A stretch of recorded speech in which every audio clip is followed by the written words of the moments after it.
Chapter 11. Learning from Adversity. Q. Is failure ever a benefit to man? A. Yes. Indeed, learning from adversity is the third of the 7 principles. But few people know that every adversity brings with it the seed of an equivalent advantage. Still fewer people know the difference between temporary defeat and failure. If this knowledge were generally known, I would be deprived of one of my strongest weapons of control over human beings. Q.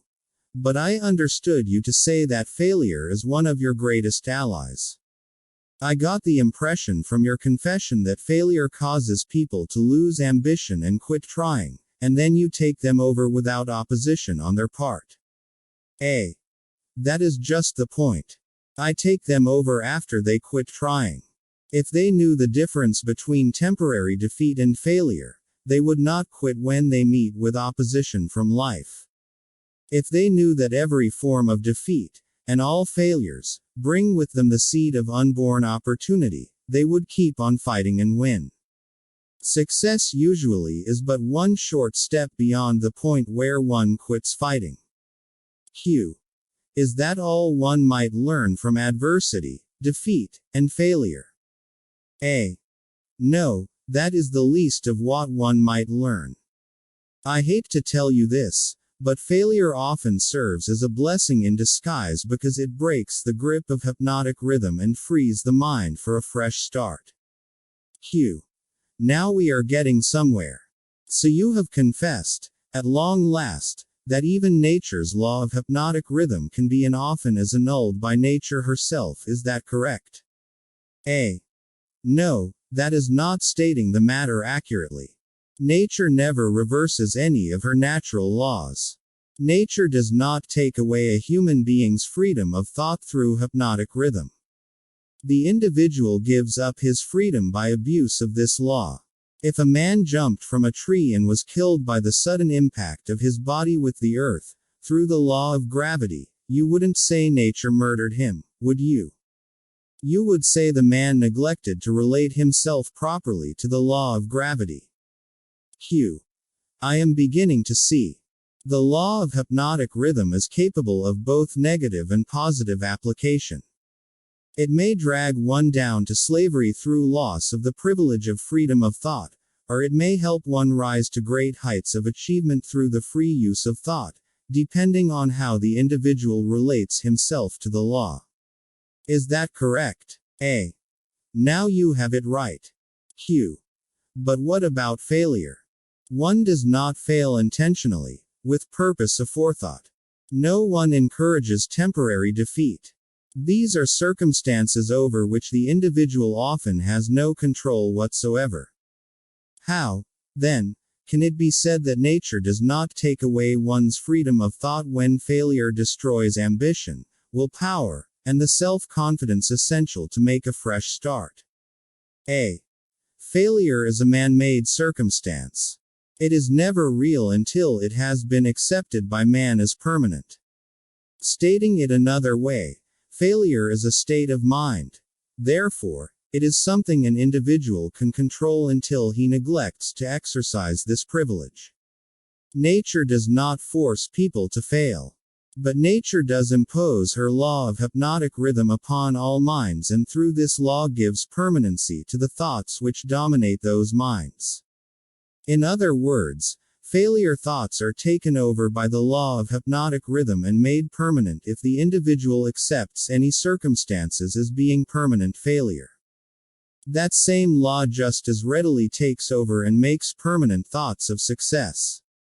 Failure is a state of mind.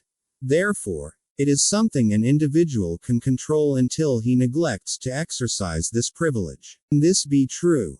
Has Hill convinced you that failure is a man-made circumstance? I believe he makes a compelling case.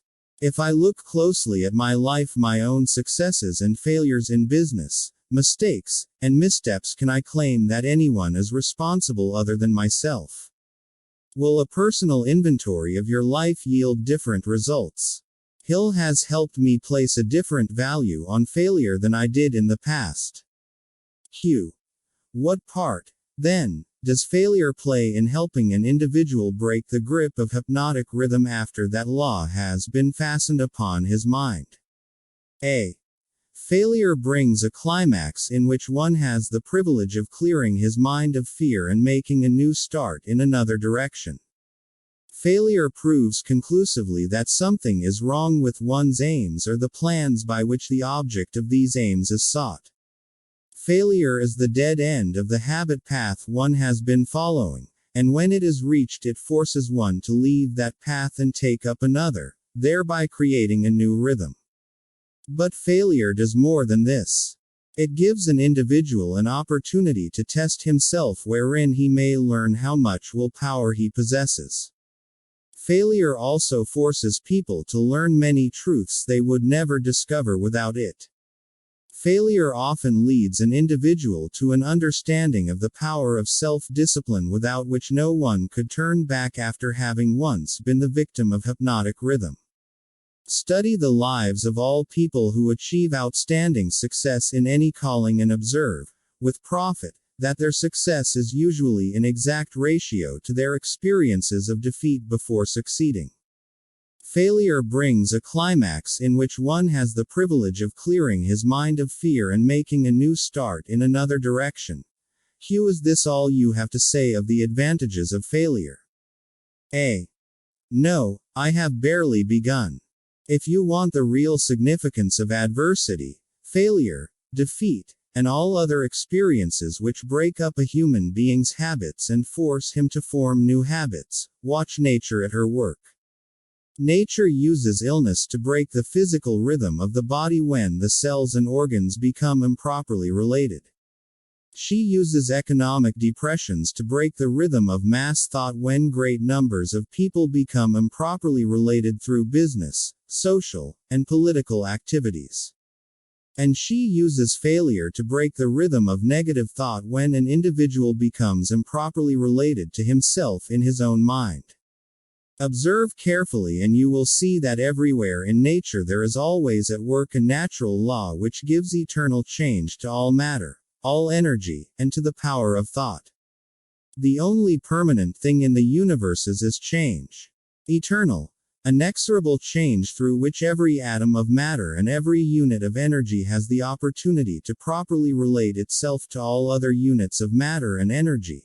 And every human being has the opportunity and the privilege of properly relating himself to all other human beings no matter how many mistakes he makes, or how many times or in what ways he may be defeated. When mass failure overtakes a nation, such as the 1929 World Business Depression, the circumstance is in perfect harmony with nature's plan to break up man's habits and give out fresh opportunities. The beauty of publishing this book now, during the current economic turmoil, is that nature is once again breaking up man's habits and presenting fresh opportunities. Hugh, what you are saying intrigues me. Am I to understand that hypnotic rhythm has something to do with the way people relate themselves to one another? A. That abstract, elusive thing called character is nothing but a manifestation of the law of hypnotic rhythm. Therefore, when speaking of one's character it would be proper to say his thought habits have been crystallized into a positive or a negative personality, through hypnotic rhythm. One is good or bad because of the knitting together of his thoughts and deeds through hypnotic rhythm. One is bound by poverty or blessed with abundance because his aims, plans, and desires, or lack of them, have been made permanent and real by hypnotic rhythm. Hugh, is that all you have to say of the connection between hypnotic rhythm and human relationships? A. No, I have just begun. Remember, while I am talking I am speaking of the influence of hypnotic rhythm in connection with all human relationships. Men who succeed in business do so entirely because of the way they relate themselves to their associates and to others outside of the business. Professional men who succeed do so largely because of the manner in which they relate themselves to their clients. It is much more important for the lawyer to know people and to know the laws of nature than it is to know the law. And the doctor is a failure before he starts unless he knows how to relate himself to his patients so as to establish their faith in him. Marriage succeeds or fails entirely because of the manner in which the participants relate themselves to one another. Proper relationship in marriage begins with a proper motive for the marriage.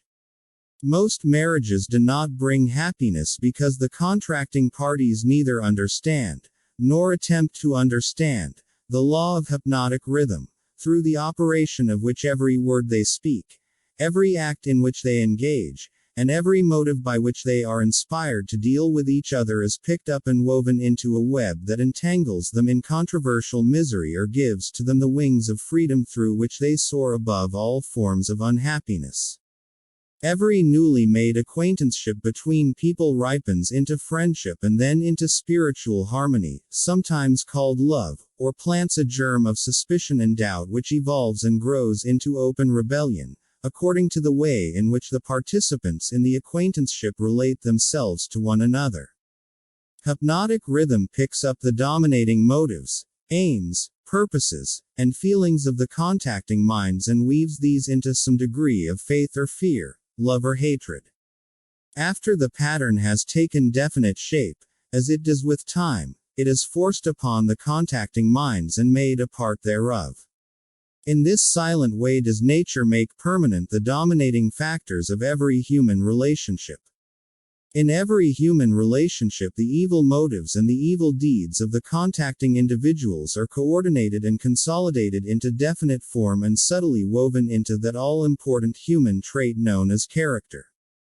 In the same manner, the motives and the deeds of good are consolidated and forced upon the individual. You see, therefore, it is not only one's deeds but also one's very thoughts which determine the nature of all human relationships. Q. You are leading into pretty deep water. Let's keep near the shore, where I can follow you without fear of getting beyond a safe depth. Go ahead and tell me how this subject of human relationships actually works in the current affairs of a problem-filled world such as we have today. That is a happy thought. But let me make sure you understand the principles I am telling about, before I try to show you how to apply them in the affairs of life. I wish to be sure you understand that the law of hypnotic rhythm is something that no one can control, influence, or evade. But everyone can relate himself to this law so as to benefit by its inexorable operation. Harmonious relationship with the law consists entirely of the individual changing his habits so they represent the circumstances and the things the individual wants and is willing to accept. No one can change the law of hypnotic rhythm any more than one can change the law of gravity, but everyone can change himself. Remember, therefore, in all the discussion of this subject that all human relationships are made and maintained by the habits of the individuals related. No one can change the law of hypnotic rhythm any more than one can change the law of gravity, but everyone can change himself. Have you ever tried to change someone else and only been frustrated when you realized you were not in control and therefore not succeeding? The law of hypnotic rhythm plays only the part of solidifying the factors which constitute human relationships, but it does not create those factors. Before we go further with the discussion of human relationships, I want you to get a clear understanding of the subconscious mind. The term, subconscious mind, represents a hypothetical physical organ which has no actual existence. The mind of man consists of universal energy, some call it infinite intelligence, which the individual receives, appropriates, and organizes in definite thought forms through the network of intricate physical apparatus known as a brain. These thought forms are replicas of various stimuli which reach the brain through the 5 commonly known physical senses and the 6th sense, which is not so well known. When any form of stimuli reaches the brain and takes the definite shape of thought, it is classified and stored away in a group of the brain cells known as the memory group. All thoughts of a similar nature are stored together so that the bringing forth of one leads to easy contact with all its associates. The system is very similar to the modern office filing cabinet, and it is operated in a similar manner. The thought impressions with which one mixes the greatest amount of emotion, or feeling, are the dominating factors of the brain because they are always near the surface at the top of the filing system, so to speak, where they spring into action voluntarily, the moment an individual neglects to exercise self-discipline. These emotion-laden thoughts are so powerful they often cause an individual to rush into action and indulge in deeds which have not been submitted to or approved by his reasoning faculty. These emotional outbursts usually destroy harmony in all human relationships. The brain often brings together combinations of emotional feelings so powerful they completely set aside the control of the reasoning faculty. On all such occasions, human relationships are apt to be lacking in harmony. Through the operation of the sixth sense, the brain of a human being may contact the filing cabinet of other brains and inspect at will whatever thought impressions are on file there. The condition under which one person may contact and inspect the filing cabinet of another person's brain is generally known as harmony. But you may better understand what is meant if I say brains attuned to the same rate of thought vibrations can easily and quickly exercise the privilege of entering and inspecting each other's filing cabinets of thoughts. In addition to receiving organized thoughts from the filing cabinets of other brains through the sixth sense, one can, through this same physical organ, contact and receive information from the universal storehouse known as infinite intelligence. All information reaching one's brain through the sixth sense comes from sources not easily isolated or traced. Therefore, this sort of information is generally believed to come from one's subconscious mind. The sixth sense is the organ of the brain through which one receives all information, all knowledge, all thought impressions which do not come through one or more of the five physical senses. Now that you understand how the mind operates, you will more easily understand how and why people come to grief through improper human relationships. You will also understand how human relationship may be made to yield riches in their highest form, riches in material, mental, and spiritual estates. Moreover, you will understand there can never be happiness except through understanding and application of the right principles of human relationships. You will understand, 2. That no individual is an entity unto himself, that completeness of mind can be attained only by harmony of purpose and deed between two or more minds. You will understand why every human being should, of his own choice, become his brother's keeper in fact as well as in theory. Q. What you say may be true, but I still insist that you have me beyond safe depths of thought. Let us get back nearer to the shore, where I can wade in familiar water. We shall go out into the deeper water after we learn to swim well. We started out to discuss the subject of how to profit by adversity, but it seems we have drifted somewhat afield from that subject. We have detoured, but we have not drifted. The devil never drifts. The detour was necessary in order that you might be prepared to understand the most important part of this entire interview.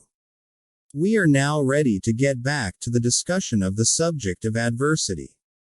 Inasmuch as most adversities grow out of improper relationships between people, it seems important to understand how people may become properly related. Naturally, the question arises as to what is a proper relationship between people. The answer is that the proper relationship is one that brings to all connected with it, or affected by it, some form of benefit. The proper relationship is one that brings to all connected with it, or affected by it, some form of benefit. Take a moment to inventory your relationships, at home, at work, and at play. List the relationships that seem in need of improvement and keep them in your mind as you continue reading. Q. What, then, is an improper relationship? A. Any relationship between people which damages anyone or brings any form of misery or unhappiness to any of the individuals. Q. How can improper relationships be corrected? A. By change of mind of the person causing the improper relationship, or by changing the persons to the relationship. Some minds harmonize naturally while others just as naturally clash. Successful human relationships, to endure as such, must be formed of minds that naturally harmonize, quite aside from the question of having common interests as a means of bringing them into harmony. When you speak of business leaders who succeed because they know how to pick men, you might more correctly say they succeed because they know how to associate minds which harmonize naturally. Knowing how to pick people successfully for any definite purpose in life is based upon ability to recognize the types of people whose minds naturally harmonize. Remember Hill's definition of the master mind: harmonious coordination of two or more minds working to a definite end. Q. Stay focused on adversity, if you will. If there are possible benefits to be found through adversity, name some of them. A. Adversity relieves people of vanity and egotism. It discourages selfishness by proving that no one can succeed without the cooperation of adversity. Forces an individual to test his mental, physical, and spiritual strength. It thus brings him face to face with his weaknesses and gives him the opportunity to bridge them. Adversity forces one to seek ways and means to definite ends by meditation and introspective thought. This often leads to the discovery and use of the sixth sense through which one may communicate with infinite intelligence. Adversity forces one to recognize the need for intelligence not available except from sources outside of one's own mind. Adversity breaks old habits of thought and gives one an opportunity to form new habits. Therefore, it may serve to break the hold of hypnotic rhythm and change its operation from negative to positive ends. Q. What is the greatest benefit one may receive through adversity? A. The greatest benefit of adversity is that it may, and generally does, force one to change one's thought habits, thus breaking and redirecting the force of hypnotic rhythm. Q. In other words, failure always is a blessing when it forces one to acquire knowledge or to build habits that lead to the achievement of one's major purpose in life. Is that correct? A. Yes, and something morel failure is a blessing when it forces one to depend less upon material forces and more upon spiritual forces. Many human beings discover their other selves, the forces which operate through the power of thought, only after some catastrophe deprives them of the full and free use of their physical bodies. When a man can no longer use his hands and his feet, he usually begins to use his brain. Thus he puts himself in the way of discovering the power of his own mind. The devil brings in the other self, here, revealing how we can use our power of thought and our other selves to discover our true power and major purpose. Q. What benefits may be derived from the loss of material things, money, for example? A. The loss of material things may teach many needed lessons, none greater, however, than the truth that man has control over nothing and has no assurance of the permanent use of anything except his own power of thought. Q. I wonder if this is not the greatest benefit available through adversity. A. No, the greatest potential benefit of any circumstance which causes one to make a fresh start is that it provides an opportunity to break the grip of hypnotic rhythm and set up a new set of thought habits. New habits offer the only way out for people who fail.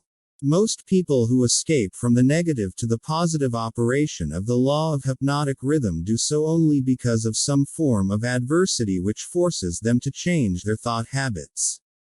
Q. Isn't adversity apt to break one's self-reliance and cause one to give up hope? A. It has that effect on those whose willpower is weak through long-established habits of drifting. It has the opposite effect on those who have not been weakened through drifting. The non-drifter meets with temporary defeat and failure, but his reaction to all forms of adversity is positive. He fights instead of giving up, and usually wins.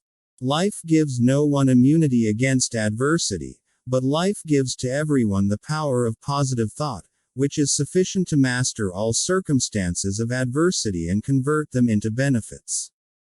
The individual is left with the privilege of using or neglecting to use his prerogative right to think his way through all adversities. Every individual is forced either to use his thought power for the attainment of definite, positive ends, or by neglect or design use this power for the attainment of negative ends. There can be no compromise, no refusal to use the mind. The law of hypnotic rhythm forces every individual to give some degree of use, either negative or positive, to his mind, but it does not influence the individual as to which use he will make of his mind. The non-drifter meets with temporary defeat and failure, but his reaction to all forms of adversity is positive. He fights instead of giving up, and usually wins. Do you remember a time when you felt like giving up, but didn't? My co-author and I expand this concept in our book 3 Feet from Gold, with stories of perseverance and never giving up from over 35 of today's top leaders, non-drifters of our time. Q. Am I to understand from what you say that every adversity is a blessing? A. No, I did not say that. I said there is the seed of an equivalent advantage in every adversity. I did not say there was the full-blown flower of advantage, just the seed. Usually the seed consists of some form of knowledge, some idea or plan, or some opportunity which would not have been available except through the change of thought habits forced by the adversity. Q. Are those all the benefits available to human beings through failure? A. No. Failure is used by nature as a common language in which she chastises people when they neglect to adapt themselves to her laws. For example, the World War was man-made and destructive. Nature planted in the circumstances of the war the seed of an equivalent reprimand in the form of a world depression. The depression was inevitable and inescapable. It followed the war as naturally as day follows night and by the operation of the self-same law, the law of hypnotic rhythm. Q. Am I to understand that the law of hypnotic rhythm is the same as that which Ralph Waldo Emerson called the law of compensation? A. The law of hypnotic rhythm is the law of compensation. It is the power with which nature balances negative and positive forces throughout the universes, in all forms of energy, in all forms of matter, and in all human relationships. Q. Does the law of hypnotic rhythm operate quickly in all instances? For example, does this law immediately bless one with the benefits of positive application of thoughts, or curse one immediately with the results of negative thoughts? The law operates definitely but not always swiftly.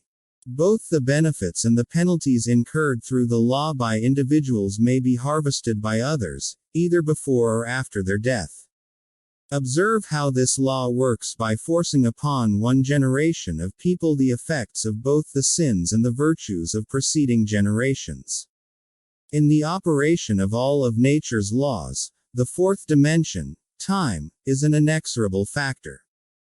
The length of time consumed by nature in the relation of effects to their causes depends, in every instance, on the circumstances at hand. Nature grows a pumpkin in 3 months. A good-size oak tree requires hundreds of years. She converts a hen's egg into a chicken in 4 weeks, but she requires 9 months to convert the egg of a human being into an individual. Life gives no one immunity against adversity, but life gives to everyone the power of positive thought, which is sufficient to master all circumstances of adversity and convert them into benefits. Has nature created the current economic turmoil to allow us once again to convert our own personal adversities into benefits?